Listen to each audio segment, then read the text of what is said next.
Microsoft Excel practical question 4D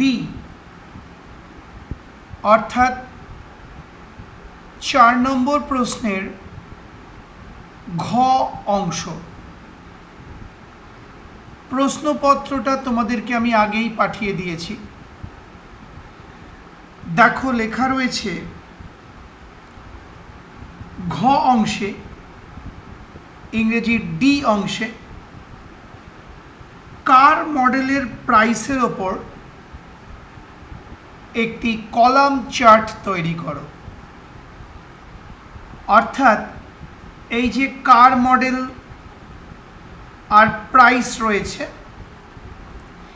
এই দুটো কলামের ওপর, অর্থাৎ এই কলামটা আর এই কলামটার ওপর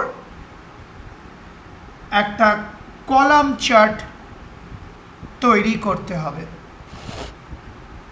লক্ষ্য করো, প্রথমে আমি এই কার মডেল আর প্রাইস, এই যে দুটো কলাম, এই দুটো কলামকে সিলেক্ট বা হাইলাইট করব। কারণ যে কলামগুলোর ওপর চার্ট বানাতে হয় সেই কলামগুলো আগে সিলেক্ট বা হাইলাইট করে নিতে হয়। লক্ষ্য করো, এই আমি কার মডেল আর প্রাইস এই দুটো কলামকে হাইলাইট বা সিলেক্ট করে নিলাম, কারণ এই দুটো কলামের ওপর কলাম চার্ট তৈরি করতে বলা হয়েছে।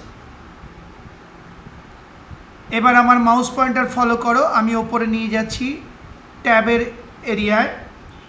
লক্ষ্য করো, এই ওপরে ইনসার্ট এই যে ট্যাবটা রয়েছে, ওই ট্যাবের ওপর আমি তোমাদেরকে মাউস পয়েন্টার ঘুরিয়ে দেখাচ্ছি। লক্ষ্য করো, ইনসার্ট ট্যাব, এই যে মাউস পয়েন্টার ঘোরাচ্ছি আমি, একদম ওপরে তাকাও স্ক্রিনের।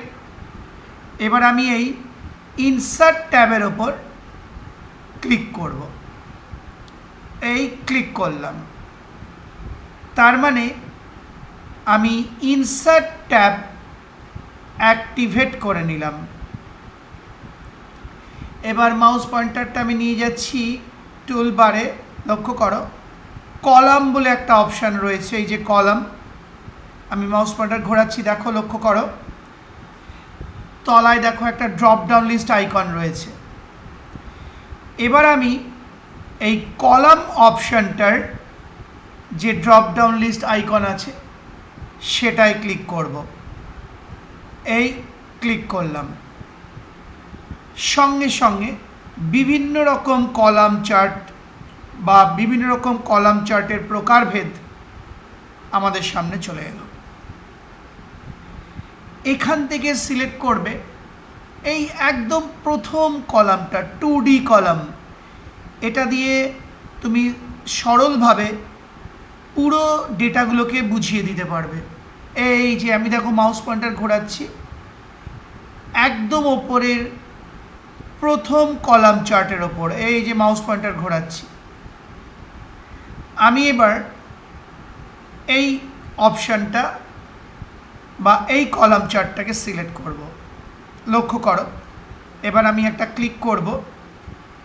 এই ক্লিক করলাম, সঙ্গে সঙ্গে দেখো একটা কলাম চার্ট তোমার সামনে তৈরি হয়ে গেল। এই যে দেখতে পাচ্ছ, এই যে এটাকে আমি একটু ড্র্যাগ করে ছোট করে নেব সাইজে, যাতে আয়ত্তে আসে। এই মাউস পয়েন্টারটা দেখো একদম ওপরের কোণায়, বাঁদিকের কোণায় টাচ করলাম, দুমুখ তীর দেখাচ্ছে। এই যে বাঁদিকের কোণায় দেখো ওপরে আমি মাউস পয়েন্টার ঘোরাচ্ছি, এই সিলেকশন পয়েন্টে টাচ করলেই তুমি 2 হেডেড অ্যারো পাবে। এবার আমি একটু মাউস লেফট বাটনটাকে ড্র্যাগ করে প্রেস করে একটু ছোট করে নিলাম। এইবার এই অংশটাকে বলা হয় চার্ট এরিয়া। এই চার্ট এরিয়াটাকে ড্র্যাগ করে আমি একটু ওপরে তুলে দিলাম, পাশাপাশি বসিয়ে নিলাম। আর এই যে সাইডের যে এটা রয়েছে, মানে সিলেকশন পয়েন্টটা রয়েছে, ওখানে টাচ করলাম, দুমুখ তীর এসে গেল, একটু ডান দিকে ড্র্যাগ করে নিলাম আর একটু উচ্চতাটা বাড়ালাম। এই যে নিচেরটা দেখো, এই দেখো আরেকটা সিলেকশন পয়েন্ট দেখাচ্ছে, ওখানে টাচ করে একটু হাইটটা বাড়িয়ে নিলাম। এবার লক্ষ্য করো, আমি এই যে চার্ট টাইটেলটা অলরেডি চলে এসেছে, তার ভেতরে তাকে একটা ক্লিক করলাম, অর্থাৎ সিলেক্ট হয়ে গেল। তারপর আমি এই যে এরিয়াটা সিলেক্ট হলো, তার শেষে মাউস পয়েন্টার নিয়ে গিয়ে ক্লিক করলাম।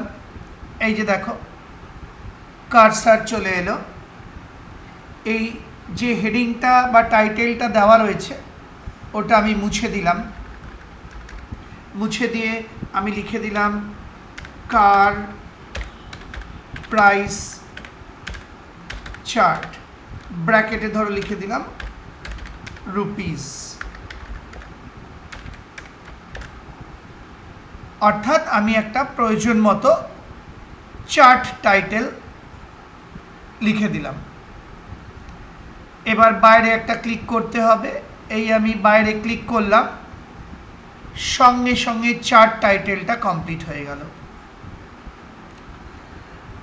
আমি তোমাদেরকে ভালো করে বোঝানোর জন্য জুম সাইজটাই, পুরো স্ক্রিনের জুম সাইজটা একটু ছোট করে নিচ্ছি যাতে তোমরা পরিষ্কার করে বুঝতে পারো। এই দেখো, এক মাউস পয়েন্টার আমি নিচে নিয়ে যাচ্ছি, এই যে লক্ষ্য করো এই নিচে এইখানে দেখো একটা মাইনাস আইকন রয়েছে, একদম নিচে তাকাও, মাউস পয়েন্টার ঘোরাচ্ছি, এই যে এটাকে বলে জুম আউট। এখানে আমি ক্লিক করে যাচ্ছি যাতে জুমটা একটু ছোট হয়ে গিয়ে আমার আয়ত্তে চলে আসে, এই ছোট করে নিলাম। হ্যাঁ, আচ্ছা, এবার লক্ষ্য করো এই যে সাইডটাকে ড্র্যাগ করে একটু বড় করে নিলাম চওড়ায়, উচ্চতাকে একটু বাড়িয়ে নিলাম, আরও স্পষ্ট হয়ে গেল গ্রাফটা, দেখে নাও। এগুলো সব এই বিভিন্ন সিলেকশন পয়েন্টে টাচ করবে, দুমুখ তীর এসে যাবে, অর্থাৎ টু হেডেড অ্যারো অ্যাপিয়ার করবে। এবার তুমি ড্র্যাগ করে করে বাড়িয়ে নাও। এবার আমি একটা এক্স অ্যাক্সিস টাইটেল টাইপ করব। এক্স অ্যাক্সিস টাইটেল তোমরা জানো, এই যে ভার্টিক্যাল যে অ্যাক্সিস বা অক্ষটা এটা ওয়াই অক্ষ, আর হরাইজন্টাল যে অ্যাক্সিস বা অক্ষটা এটা ওয়াই অক্ষ, এক্স অক্ষ। তাহলে আমরা এক্স অক্ষের একটা টাইটেল বা শিরোনাম টাইপ করব বা ক্যাপশন টাইপ করব। প্রথমে আমি এই যে চার্ট এরিয়াটা রয়েছে সেটায় ক্লিক করলাম, এই সাদা অংশটা হচ্ছে চার্ট এরিয়া। সঙ্গে সঙ্গে পুরো গ্রাফ সিলেক্ট হয়ে গেল, চারিদিকে দেখো একটা নীল বর্ডার রয়েছে, তাছাড়া এই সিলেকশন পয়েন্টগুলোও দেখা যাচ্ছে, তার মানে চার্টটা সিলেক্ট হয়ে আছে। এবার আমি মাউস পয়েন্টার নিয়ে যাচ্ছি ওপরে, লক্ষ্য করো ওপরে ট্যাবের দিকে, ওপরে দেখো এই দেখো লেআউট ট্যাব, আমি ওপরে মাউস পয়েন্টার ঘোরাচ্ছি, লেআউট ট্যাব, এই যে মাউস পয়েন্টার ঘোরাচ্ছি লেআউট ট্যাবের ওপর, এই ক্লিক করলাম, অর্থাৎ আমরা লেআউট ট্যাব অ্যাক্টিভেট করে নিলাম। এবার আমি মাউস পয়েন্টার নিয়ে যাচ্ছি, লক্ষ্য করো টুলবারের এই যে অ্যাক্সিস টাইটেল অপশানটায়, এই যে আমি মাউস পয়েন্টার ঘোরাচ্ছি, দেখো লেখা রয়েছে অ্যাক্সিস টাইটেলস। এই যে ওর যে ড্রপ ডাউন লিস্ট আইকন আছে ওখানে আমি একটা ক্লিক করব, এই যে অ্যাক্সিস টাইটেল বা অ্যাক্সিস টাইটেলস, এই ক্লিক করলাম। এখান থেকে সিলেক্ট করতে হবে প্রাইমারি হরাইজন্টাল অ্যাক্সিস টাইটেল, অর্থাৎ এক্স অ্যাক্সিস টাইটেল। এই যে এই যে এই যে এই অপশানটা আমি মাউস পয়েন্টার দেখাচ্ছি, ঘোরাচ্ছি ওর ওপর দিয়ে, এই যেই ক্লিক করলাম পাশে দেখো একটা সাব মেনু চলে এলো। এই যে এই সাব মেনু থেকে সিলেক্ট করতে হবে টাইটেল বিলো অ্যাক্সিস, এই অপশানটা, অর্থাৎ অ্যাক্সিসের নিচে টাইটেলটা চলে আসবে। এই যে Axis below, sorry title below Axis, এই অপশানটা। আমি মাউস পয়েন্টার ঘোরাচ্ছি, দেখো এই যে এই আমি ক্লিক করলাম, সঙ্গে সঙ্গে নিচে চার্টে দেখো এই দেখো অ্যাক্সিস টাইটেল বলে একটা এক্স অ্যাক্সিস টাইটেল বা হরাইজন্টাল অ্যাক্সিস টাইটেলের জায়গা তৈরি হয়ে গেছে। আমি এবার এই এরিয়াটার ভেতরের শেষে একটা ক্লিক করলাম, আমার কার্সার চলে এলো, আমি এই যে টাইটেলটা লেখা রয়েছে সেটাকে মুছে দেব। লক্ষ্য করো, এই আমি মুছে দিলাম, অর্থাৎ যে টাইটেলটা অটোমেটিক্যালি এসে গেছিল সেটা আমি মুছে দিলাম। তার বদলে দেখো আমি কি লিখছি, কার্স লিখে কিবোর্ডের যে ড্যাশ কিটা আছে সেটা কয়েকবার আমি প্রেস করে দিচ্ছি, এই যে কয়েকবার ড্যাশ কিটাকে প্রেস করছি। আর কিবোর্ডে যে গ্রেটার দেন চিহ্ন আছে সেটাকেও প্রেস করছি, গ্রেটার দেন চিহ্ন, এই শিফট টিপে ওটাকে প্রেস করতে হয়, আমি এই শিফট টিপে গ্রেটার দেন চিহ্ন প্রেস করলাম। দেখো দেখতে একটা তীর চিহ্ন বা অ্যারোর মতো হয়ে গেল। এবার আমি বাইরে ক্লিক করব, এই ক্লিক করলাম, এক্স অ্যাক্সিস টাইটেল বা হরাইজন্টাল অ্যাক্সিস টাইটেল হয়ে গেল তৈরি। এবার ওয়াই অ্যাক্সিস টাইটেল, এই যে ওয়াই অ্যাক্সিস টাইটেল বা ভার্টিক্যাল অ্যাক্সিস টাইটেল তোমাকে টাইপ করতে হবে। আবার মাউস পয়েন্টারটা নিয়ে যাচ্ছি ওপরে, লক্ষ্য করো ওপরে নিয়ে যাচ্ছি, এই লেআউট ট্যাব, আবার তোমাকে লেআউট ট্যাবেই আসতে হবে। আমি এই লেআউট ট্যাবের চারপাশে ঘোরাচ্ছি মাউস পয়েন্টার, লক্ষ্য করো যাতে তোমরা দেখতে পাও, এই লেআউট ট্যাবে ক্লিক করলাম, অর্থাৎ লেআউট ট্যাবকে আবার অ্যাক্টিভেট করে নিতে হবে। এবার মাউস পয়েন্টার আমি নিয়ে যাচ্ছি আবার টুলবারে, এই দেখো অ্যাক্সিস টাইটেলস বলে অপশান রয়েছে, এই যে অ্যাক্সিস টাইটেলস, আবার সেই অপশানটায় যেতে হবে। আমি মাউস পয়েন্টার ঘোরাচ্ছি, এখানে এই যে ড্রপ ডাউন লিস্ট আইকনে ক্লিক করতে হবে। আমি এবার ক্লিক করব, লক্ষ্য করো এই ক্লিক করলাম, সঙ্গে সঙ্গে একটা লিস্ট বা মেনু চলে এলো, দেখতে পাচ্ছ। এখান থেকে তোমাকে সিলেক্ট করতে হবে প্রাইমারি ভার্টিক্যাল অ্যাক্সিস টাইটেল, অর্থাৎ ওয়াই অ্যাক্সিস টাইটেল, এই যে প্রাইমারি ভার্টিক্যাল অ্যাক্সিস টাইটেল। আমি মাউস পয়েন্টার ঘোরাচ্ছি ওর ওপর দিয়ে, যেই সিলেক্ট করলাম সঙ্গে সঙ্গে আরেকটা সাব মেনু বা সাব লিস্ট তোমার সামনে চলে এলো, এই যে দেখতে পাচ্ছ। এখান থেকে তোমাকে সিলেক্ট করতে হবে রোটেটেড টাইটেল, এই অপশানটা রোটেটেড টাইটেল। আমি মাউস পয়েন্টার ঘোরাচ্ছি, রোটেটেড টাইটেল, আমি আমার চার্টের ভিডিওগুলোতে তোমাদেরকে এগুলো ভালো করে বুঝিয়ে দিয়েছিলাম। তাহলে আমরা এখান থেকে সিলেক্ট করব রোটেটেড টাইটেল, এই ক্লিক করলাম বা সিলেক্ট করলাম, সঙ্গে সঙ্গে দেখো চার্টের মধ্যে ওয়াই অ্যাক্সিস টাইটেলের জায়গা তৈরি হয়ে গেল বা ভার্টিক্যাল অ্যাক্সিস টাইটেলের জায়গা তৈরি হয়ে গেল। এবার মাউস পয়েন্টারটা নিয়ে যাও একদম এই এরিয়ার ভেতরে টপে, এই ক্লিক করো, দাঁড়াও, এই দেখো কার্সার এসে গেছে। তুমি কার্সারটা অ্যারো কি ইউজ করে একটু ওপরে নিয়ে যাও, আর এখানে যে অ্যাক্সিস টাইটেলটা লেখা রয়েছে ওটা মুছে দাও। আমি ব্যাকস্পেস ইউজ করে অ্যাক্সিস টাইটেল লেখাটা মুছে দিলাম। এবার আমি আমার প্রয়োজন মতো ওয়াই অ্যাক্সিস টাইটেল বা ভার্টিক্যাল অ্যাক্সিস টাইটেল টাইপ করব।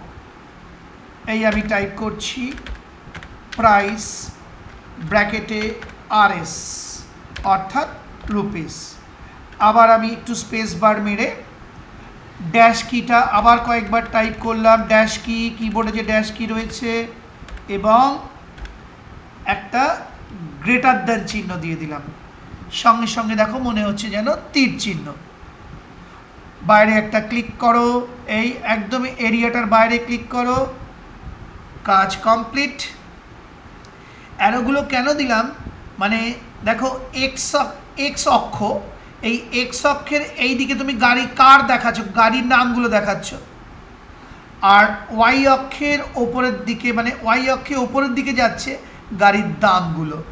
সেই জন্য অ্যারো সাইনগুলো দেওয়া হলো দেখতে সুন্দর করার জন্য, আরও টু বি স্পেসিফিক দেখানোর জন্য। এবার আমি চাইছি প্রত্যেকটা গাড়ির দাম, আচ্ছা দরকার নেই, সেটা এখানে দেখালে ঘিঞ্জি হয়ে যাবে, তোমাকে গাড়ির দামগুলো এমনিতেই বুঝে নিতে হবে, কারণ গ্রাফের উচ্চতা দেখেই বোঝা যাচ্ছে কোন গাড়ির দাম সবচেয়ে বেশি, কোন গাড়ির দাম তার চেয়ে কম ইত্যাদি। এবার একদম বাইরে একটা ক্লিক করো, এই যে চার্ট এরিয়ার বাইরে ক্লিক করো, কাজ সম্পূর্ণ কমপ্লিট, তোমার কলাম চার্ট রেডি, যেটা কার এবং প্রাইসের ওপর তৈরি করা হলো। আশা করি বুঝতে পারলে।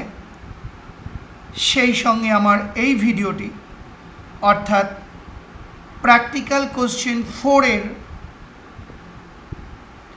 ঘ অংশটি বা ডি অংশটি দেখিয়ে ভিডিওটি শেষ হলো।